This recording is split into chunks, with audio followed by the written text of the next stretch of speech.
Alhamdulillahi Rabbil Alamin, wassalatu wassalamu ala ashrafil mursalin, nabiyyina Muhammadin wa ala alihi wa ashabihi ajma'in. Assalamu alaikum wa rahmatullahi wa barakatuh. Расында Аллах Тағаланың көркем есімдері бар. Бұл туралы Құран кәрімде Аллах Тағала өзі жайында былай деп баян етеді. Астағизу билlah, валиллахил асмаул хусна. Алланың көркем есімдері бар дейді. Фад'уху биха. Ендеше сол есімдермен дұға қылыңдар. Бұл жердегі ендеше сол есімдермен дұға қылыңдар дегені, яғни сол есімдерді атап тұрып сұрайтындарыңды Аллах Тағаладан сұраңдар дегені. Осыған байланысты пайғамбарымыз саллаллаху алейхи уассалам кімде-кім я рахман, я рахим, я хайюн, я қайюм деп осы Аллах Тағаланың төрт есімін атап сосын сұраса, оның сұрағаны беріледі дейді. Яғни оның дұғасы қабыл болады дейді. Аяттың жалғасында Аллах Тағала وَذَرُوا الَّذِينَ يُلْحِدُونَ فِي أَسْمَائِهِ. Сондай-ақ оның есімдеріне сенбейтіндерді тәрк етіңдер, яғни олардан аулақ болыңдар дейді. Ол деген сөз Аллах Тағаланың бар екенін жоққа шығаратын, оның күш құдіретін қабылдамайтын, сондай дінсіз, Құдайдан безген кәпірлер туралы айтып жатыр. Сайюджзауна ма кану яъмалун деп Аллах Тағала аятты аяқтайды. Олар жақын арада істеген істеріне жауап береді дейді. Және пайғамбарымыз саллаллаху алейхи уассалам осы көркем есімдердің саны 99 екенін айтады. Тіпті кейбір хадистерінде оларды тізіп те берген. Біз бүгін сол Аллах Тағаланың көркем есімдерінің ішіндегі Әл-Қабит есімі туралы сөз қозғамақпыз. Бұл сөздің араб тіліндегі мағынасы бір нәрсені азайту, тарылту, және тағы бір мағынасы жұлып алу, күшпен тартып алу. Енді осы бірінші тарылту, азайту деген мағынасына тоқталатын болсақ, Құран кәрімде Аллах Тағала айтады. Астағизу билlah. Аллаху ябсутур ризқа лиман яшау ва яқдир. Аллах қалаған құлына ризық несібені мол қылып берсе, қалаған құлының ризық несібесін азайтады дейді. Бұл Аллах Тағаланың осы дүниеде орнатқан заңдылығы. Ризық несібені әркімге әр түрлі етіп Аллах Тағала бөліп берген. Бірнікі көп болып жатады, бірнікі аз болып жатады. Бұл нені білдіреді? Кейбір адамдар ойлауы мүмкін, егер Аллах Тағала менің ризық несібемді мол қылып беріп жатса, демек менің Алланың алдында қадірімнің аса жоғары болғаны, Алла Тағала мені құрметтеп жатқаны деп. Ал егер ризық несібемді кемітіп азайтып жатса, онда Аллах Тағала мені қорлап жатыр. Маған Аллах Тағаланың ашуы келіп жатыр деп ойлауы мүмкін. Бірақ оның ар жағында қандай хикмет жатыр? Ол туралы Аллах Тағала Құран кәрімде Астағизу билlah. Фааммал инсану иза мабталаху раббуху фаакрамаху ва наамаху. Егер адам баласы айтады дейді, егер оған Раббысы, жаратушы иесі ризық несібесін көп, мол қылып беріп жатса, фаяқулу рабби акраман. Раббым мені құрметтеп жатыр деп айтады дейді. Ал енді وَأَمَّا إِذَا مَبْتَلَاهُ فَقَدَرَ عَلَيْهِ رِزْقَهُ. Оның ризық несібесін азайтып жатса, оны сынау үшін فَيَقُولُ رَبِّي أَهَانًا. Раббым мені қорлап жатыр деп айтады дейді. Осы ризық несібе мәселесіне келген кезде кейбір адамдардың психологиясы осындай екенін Аллах Тағала осы Құран аятында бізге баяндап жатыр. Яғни ризық берді, демек Аллах Тағаланы мені құрметтеп жатыр. Ризығымды алып қойды, демек Аллах Тағала мені қорлап жатыр деген осындай бір ойдың кейбір адамдардың санасында бар екенін Аллах Тағала айтып жатыр.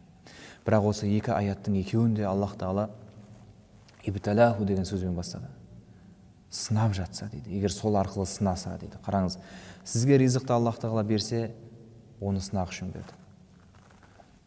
Ал егер алып қойса, сынақ үшін алып қойды. Бұл мәселеге келген кезде мұсылманның сенімі осындай болу керек. Бұған тағы бір мысал келтіретін болсақ, пайғамбарлардың ішінде Аллах тағала Дәуд пайғамбар мен Сүлеймен пайғамбарға өте көп нығмет берген, билікті де, байлықты да берген. Мысал үшін Сүлеймен пайғамбарға Аллах тағала жан-жануарларды, құстарды бағындырып берген, олардың тілін түсінетін қылған. Таудың өзі, Құран кәрімде айтады, таң сәріде және кешқұрым Сүлеймен пайғамбармен бірге Аллах тағалаға мақтау мадақ айтады дейді. Алла оған желді бағындырып берген. Жел Сүлеймен пайғамбар қайда бағытыңды бұр десе, сонда бағытын бұрады екен. Жын шайтандарды бағындырып берген.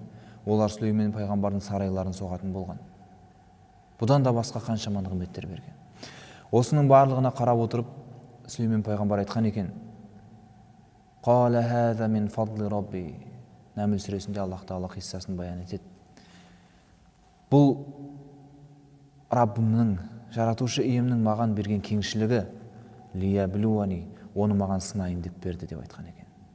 Ашкуру ам акфуру, бұл пендем шүкір етем екен, әлде күпір етем екен деп Аллах тағала мені сынап жатыр деп Сүлеймен пайғамбар айтқан екен. Қараңыз, егер сізге Аллах тағала ризық несібе берсе, ең бірінші міндетіңіз мұсылман ретінде сіз Аллах тағала шүкір етуіңіз керек екен. Ал сіздің шүкіріңіз сол сіздің тіліңізден бастап, бойыңыздағы әрбір құлшылық ғибадатыңыздан және шариғаттың талап тыйымдарын сақтауыңыздан көрінеді екен. Ал енді күпірлік қылам екен деген сөзі, ол жаңағы билігі мен байлығына сеніп, астамшылық қылып, біреулерге зұлымдық көрсетіп, әлсіздерді қанап, біреулердің ақысын жеп, тәкаппарланып, сондай бір бұзғындыққа ұшырай ма деген сөз екен. Және аяттың аяғында Аллах тағала айтады: «Уаман шакара фа иннама яшкуру ли нафси». Кім шүкір етсе, ол өзі үшін шүкір етеді дейді. Әне оның сол шүкіршілігі өзіне бұл дүниеде де, о дүниеде де жақсылық болып оралады. Қияметте қайырын көреді. Уаман кафара, ал енді кім күпірлік қылса, астамшылық қылса, фа инна рабби ғанiyun карим. Расында менің Раббым, Сүлеймен пайғамбар айтып жатыр, расында жаратушы ием ешкімге мұқтаж емес, ешкімнің шүкір етіп алғыс айтуына мұқтаж емес, және ол өте бай, жомарт дейді. Мінекей, ризық несібе мәселесінде мұсылманның сенімі осындай болу керек. Және егер Аллах тағала біреудің несібесін кемітіп тарылтып жатса, осы әл-қабит есіміне сәйкес істеп жатқанын білуіміз керек. Бұл есімнің тағы бір мағынасы, жаңа біз айтып өткендей, бір нәрсені алу, жұлып алу деген мағынаны білдіреді дедік. Аллах тағала әркімге өлшеулі өмір берген. Мүъминун сүресінде Аллах тағала адамның жаратылысына тоқталып, оның бір тамшыдан, ол тамшы ұйыған қанға айналып, ол ет бір кесек етке айналып, ол етке сүйек бітіп, осылай дүниеге келетінін айтады. Және дүниеге келгеннен кейін біреу ерте, біреу кеш өмірден өтетінін де айтады. Сөйтіп сүренің жалғасында «Thumma innakum lamayyitun» дейді. Сосын сендер өлесіңдер дейді. Сосын сендер міндетті түрде бұл өмірден өтесіңдер дейді. «Thumma ila rabbikum turja'un». Сосын сендер барлығын Раббыларыңа қайтарыласыңдар дейді бір басқа аятта. Яғни Аллах тағала сол өлшеулі өмірді жазып, ажал сәті соққан кезде өлім періштесін жібереді екен. Ол туралы тағы бір аятта «Қул ятаваффакум малакул маути аллази вуккила бикум». Пайғамбарымыз саллаллаху алейхи вассалам айтады: сен оларға айт, яғни үмбетіңе айт, сендерге бекітілген, яғни сендердің жандарыңды алу тапсырылған ажал періштесі сәті келген кезде сендердің жандарыңды алады. «Thumma ila rabbikum turja'un», сосын Раббыларыңа қайтарыласыңдар деп айтты дейді. Мінекей Аллах тағала біреудің ажалы жеткен кезінде оның жанын алатын болса, осы әл-қабит есіміне сәйкес алып жатқанын білуіміз керек. Және оны өзінің сол үшін бұйырылған жан алғыш періштесі арқылы істеп жатқанын білуіміз керек. Осы қабада сөзімен, яғни осы сөз Аллах тағаламен тікелей байланыстырылып келген тағы бір риуаятта пайғамбарымыз саллаллаху алейхи уассалам айтады: егер дейді Аллах тағала қандай да бір құлының баласының, яғни сәбиінің жанын алатын болса, баласы шетінесе дейді ғой, сол кезде періштелеріне айтады екен, жаңағы жанын алып келген періштелеріне Аллах тағала былай деп айтады екен: хәл қабаттум уалада абди, менің құлымның баласының жанын алдыңдар ма деп. Яғни Аллах тағала бұл нәрсені біліп отыр. Бұл әсілінде Алланың әмірімен болған нәрсе.